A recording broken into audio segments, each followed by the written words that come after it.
na na. Ikaw ang tanging inspirasyon, at basta't nandito ka, ako'y liligay. Palagi na lang si Per ang iniisip ni Jarvis. Kaya nga, hindi niya na tayo inisip, pre.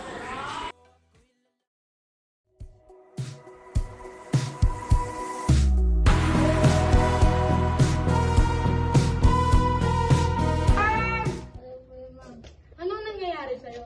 Ba't ka sumusuka? Masama lang po ang pakiramdam mo. Totoo ba na masama lang pakiramdam mo? Opo. Ang tanong, bakit ka nga sumusuka? Buntis po ko. Ha? Ano? Buntis ka? Tangina! Bakit ka nabuntis? Ah, tama na. Tangina mo, hindi mo alam. Mikit na Bakit ka muna, nabuntis? at baka sakaling namamalikmata lang. Ba't nababahala? Di ba't ako'y mag-isa?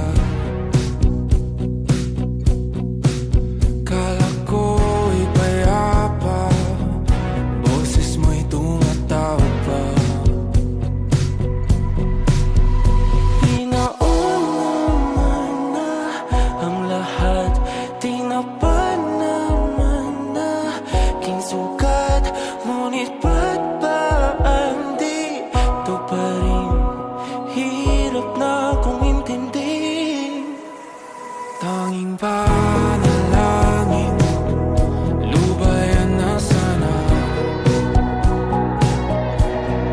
dahil sa bawat tingin mukha mo'y nakikita. Kahit saan man mapunta ay anino mo'y kumakapit sa aking kamay. Ako ay dahan-dahang nililibing ng buhay pa. Hindi na makalaya, tinutalo mo ko bawat gabi. Wala mang nakikita. Jarvis, anak, okay ka lang ba?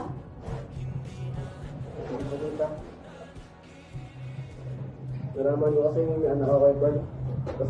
Gising, pasindi na ng ilaw, minumulto na ko ng Usong baga?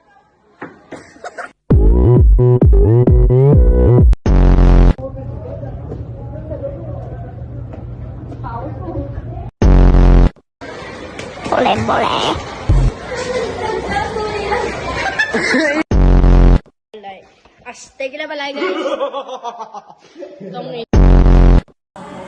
Dito ka, Len.